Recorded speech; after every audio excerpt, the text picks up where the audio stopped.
Garment, Ayesha नगर police station के सामने, हजार खोली, मालेगांव। प्रोपराइटर चांद खान।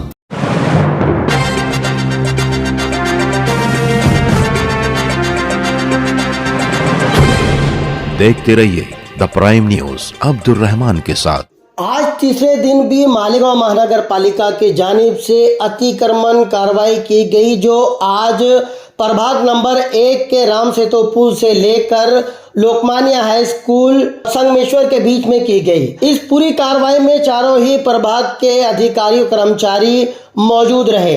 रास्ते में आने वाली तमाम ही रुकावटों को दूर किया गया। तमाम अतिक्रमण जो रास्ते में रुकावट बनता था उसे बुलडोजर की मदद से हटा लिया गया। गर्चे आज बरोज जुमा प्रभाग नंबर 2 में अतिक्रमण की कार्रवाई होना थी, मगर जुमा को ध्यान में रखते हुए, जुमा का ध्यान रखते हुए ये कार्रवाई प्रभाग नंबर 1 में की गई। अतिक्रमण को लेकर मालेगांव महानगर पालिका कितनी संजीदा है, इसका अंदाजा इस बात से लगाया जा सकता है कि आज गुड फ्राइडे की छुट्टी होने के बाद भी सारे ही कर्मचारियों को काम पर लगाया गया और अतिक्रमण की कार्रवाई की गई।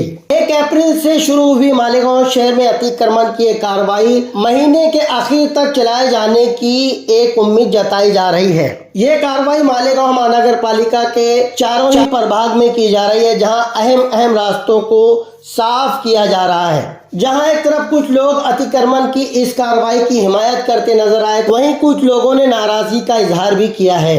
कुछ लोगों का कहना यह है कि बरसरे इख्तिदार ग्रुप बुनियादी कामों पर ध्यान न देकर इस तरीके की तखरीबी कार्रवाई कर रहा है। कुछ लोग इसे सियासी दुश्मनी से जोड़ रहे हैं, तो कुछ लोग इसको शहर के हक में बेहतर और बरतर बता रहे हैं। वहीं कुछ लोग अतिक्रमण की इस कार्रवाई को लेकर एक सियासी लीडर के तल्ख बयान से भी नाराज नजर आ रहे हैं। तो आपको बता दें कि अतिक्रमण की ये कार्रवाई आज 3 अप्रैल राम सेतु पुल से लेकर लोकमान्य हाई स्कूल के बीच संगमेश्वर मेन रोड पर की गई। प्रभाग नंबर 1 में ये कार्रवाई अब 22 अप्रैल से 27 अप्रैल के बीच में किए जाने की उम्मीद जताई जा रही है।